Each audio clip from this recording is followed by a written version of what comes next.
Hi everyone, I am Harshit Rehan and I am working at Atlassian as a software engineer.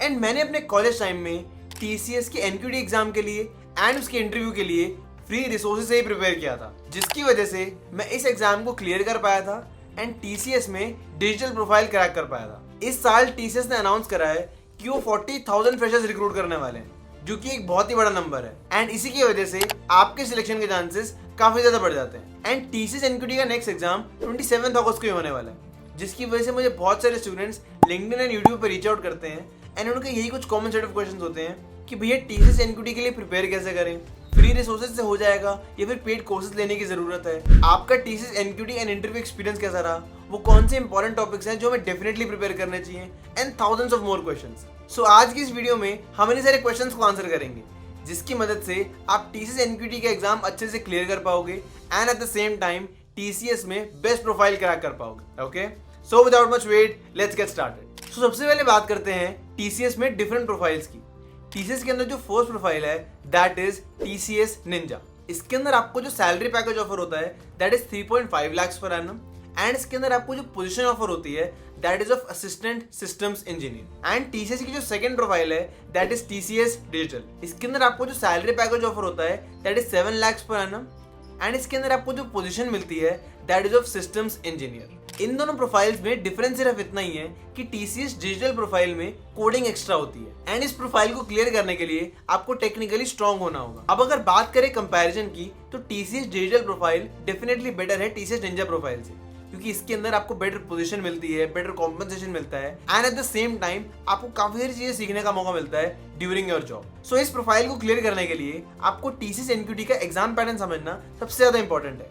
TCS NQT के exam में 2 different sections होते हैं, foundation section and advance section. Foundation section के अंदर आता है numerical ability, verbal ability and reasoning ability. Numerical ability के 20 questions होते हैं, वर्बल एबिलिटी के 25 क्वेश्चंस होते हैं एंड रीजनिंग एबिलिटी के 20 क्वेश्चंस होते हैं एंड इन तीनों में से हर एक सेक्शन को सॉल्व करने के लिए आपको 25 मिनट्स का टाइम मिलता है। ओके, अब बात करते हैं एडवांस सेक्शन की। सो एडवांस सेक्शन के अंदर आता है advance aptitude and reasoning and advance coding.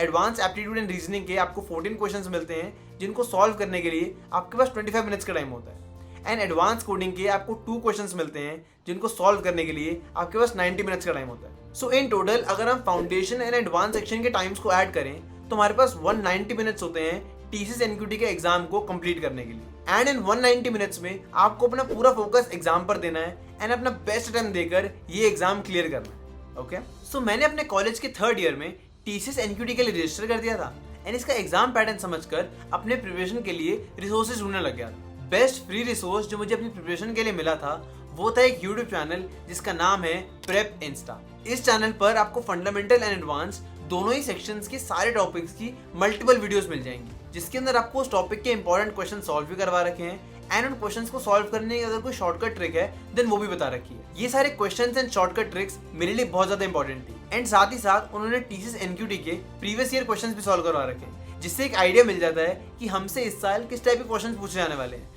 ताकि हम हमारी प्रिपरेशन को और बेटर कर सकें। तो इसीलिए आप अपने TCS NQT की प्रिपरेशन के लिए प्रेप इंस्टा के चैनल को ही चेकआउट कर सकते हो। ये आपके लिए एक काफी अमेजिंग रिसोर्स रहेगा। बट इस पॉइंट पर बहुत सारे बच्चों को एडवांस कोडिंग में ही इशू होता है एंड इस इशू को रिजॉल्व करने के लिए आपको सबसे पहले एडवांस कोडिंग के क्वेश्चंस प्रेप इंस्टा से ही देखने हैं एंड देन उन क्वेश्चंस का सोल्यूशन कोड किसी टेक्स्ट फाइल या गूगल डॉक्स पे लिखना है। ऐसा मैं इसीलिए कह रहा हूँ क्योंकि अगर आप अपना सोल्यूशन कोड डायरेक्टली किसी कोड एडिटर पे लिखोगे देन आप अपने काफी सारे इश्यूज मिस कर दोगे। फॉर एग्जाम्पल कोड एडिटर्स के अंदर आपको ब्रैकेट्स पे ध्यान देने की जरूरत नहीं होती, काफी सारे फंक्शंस उसके अंदर ऐसे होते हैं जो सजेशंस में आ जाते हैं, देन इंपोर्ट स्टेटमेंट्स पे ध्यान देने की जरूरत नहीं होती एंड ऐसे ही बहुत सारी चीजें और हैं जिन पर आप ज्यादा ध्यान नहीं देते। बट इंस्टेड अगर आप किसी टेक्स्ट फाइल या गूगल डॉक्स पे अपना कोड लिखते हो देन वहां पर आपको सारी की सारी चीजें खुद से हैंडल करनी है। वहां पर आपको इंपोर्ट स्टेटमेंट भी खुद ही लिखनी है, वहां पर आपको क्लोजिंग ब्रैकेट्स भी खुद से ही डालने हैं एंड सारे फंक्शंस को खुद से ही ध्यान रखना है एंड इसी वजह से आपको अपने उन इश्यूज के बारे में पता लगता है जिन पर आप कोड एडिटर पे कोड लिखते हुए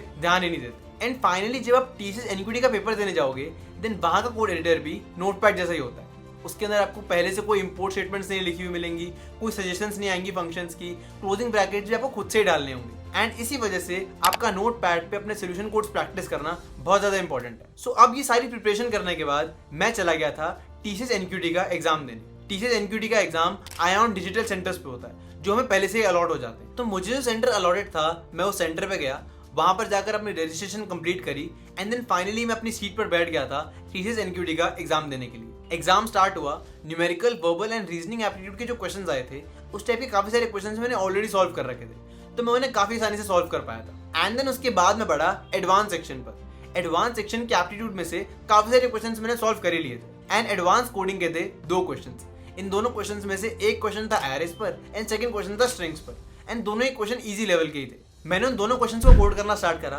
कोड करने में थोड़ा सा ज़्यादा टाइम लगा क्योंकि मुझे सारी चीज़ें खुद से ही करनी थी। इंपोर्ट स्टेटमेंट भी खुद से लिखनी थी, कोड नीट लगे तो इंडेंटेशन भी खुद से ही करनी थी and much more things. But finally मैं दोनों क्वेश्चंस को कोड कर पाया था एंड वो कोड चल भी रहे थे। मैंने अपने टेस्ट को सबमिट किया एंड मेरा एग्जाम हो गया था कंप्लीट। अब मैं वेट कर रहा था रिजल्ट्स की। एग्जाम के कुछ ही दिनों बाद मुझे कॉन्फर्मेशन आ गई थी कि मेरा टीसीएस एनक्यूटी का एग्जाम क्लियर हो गया है and I have been selected for TCS digital interview. And ये इंटरव्यू शेड्यूल था सिर्फ 2 दिन बाद। इन 2 दिनों में मैंने यूट्यूब पर टीसीएस डिजिटल के इंटरव्यू एक्सपीरियंसेस देख लिए थे एंड साथ ही साथ अपने इंट्रोडक्शन पे भी काम कर लिया था। इंटरव्यूज में अपने आप को इंट्रोड्यूस कैसे करते हैं उस पर मैंने एक वीडियो भी बना रखी है, आप उसको चेकआउट कर सकते हैं। एंड अब मैं रेडी था अपने टीसीएस डिजिटल के इंटरव्यू के लिए। मैं इंटरव्यू में गया, इंटरव्यूअर आए, उन्होंने अपना इंट्रोडक्शन दिया, मुझसे मेरा इंट्रोडक्शन मांगा, मैंने अपने बारे में बताया। देन उसके बाद उन्होंने मेरा रिज्यूमे गो थ्रू करना स्टार्ट किया। मैंने अपने रिज्यूमे में अपने कुछ पर्सनल प्रोजेक्ट्स मेंशन कर रखे थे। उन्होंने इन प्रोजेक्ट्स के बारे में पूछा, थोड़ी सी डिटेल में गए। देन उसके बाद डीबीएमएस एंड ऊप से कुछ क्वेश्चंस पूछे, थोड़ी सी एसक्यूएल क्वेरीज लिखवाई। देन उसके बाद वो आए सिचुएशन बेस्ड क्वेश्चंस पर। उन्होंने मुझे कुछ सिचुएशंस दी एंड उन सिचुएशंस में मैं क्या करूंगा ये उन्होंने मुझसे पूछा। मैंने उन्हें आंसर करा एंड वो उस आंसर से सेटिस्फाइड लग रहे थे। देन फाइनली उन्होंने मुझसे पूछा कि अगर आपको इस जॉब के लिए कहीं रिलोकेट करना हो तो क्या आप रिलोकेट कर पाओगे। तो इसमें मैंने आंसर दिया कि यस डेफिनेटली, मुझे रिलोकेशन से कोई इशू नहीं है। अगर इस जॉब के लिए मुझे रिलोकेट करना होगा तो मैं कर लूंगा। एंड ये इंटरव्यू का फाइनल क्वेश्चन था। इसके बाद इंटरव्यू खत्म हुआ एंड मैं फिर से रिजल्ट्स की वेट करने लग गया। ऑलमोस्ट 1 वीक के अंदर मुझे टीसीएस से मेल आई जिसमें मेरा ऑफर लेटर था एंड उसमें लिखा था congratulations, you have been selected for systems engineer role at TCS. इसे देखकर मैं बहुत ज्यादा खुश हुआ था क्योंकि उस टाइम कोई अच्छा ऑफर था भी नहीं मेरे पास। इन्फोसिस का 3.5 लाख का ही ऑफर था एंड टीसीएस के इस ऑफर की वजह से मेरा कॉन्फिडेंस काफी ज्यादा बढ़ गया था। मैंने घर पे सबको बताया तो वो भी काफी ज्यादा खुश थे क्योंकि टीसीएस का पैकेज भी अच्छा था एंड टीसीएस को सब जानते भी थे कि वो इतनी बड़ी कंपनी है, तो सब सेटिस्फाइड भी थे। And that was my preparation journey and interview experience for TCS digital. अभी टीसीएस एनक्यूटी का फिर से एग्जाम आने वाला है and I wish you guys all the very best. आप सभी लोग काफी अच्छा करोगे and you will definitely get the best results. Okay, so that's all from my side. This is Harshit Rain signing off. Take care everyone and I will see you in the next video. Till then keep preparing and be focused.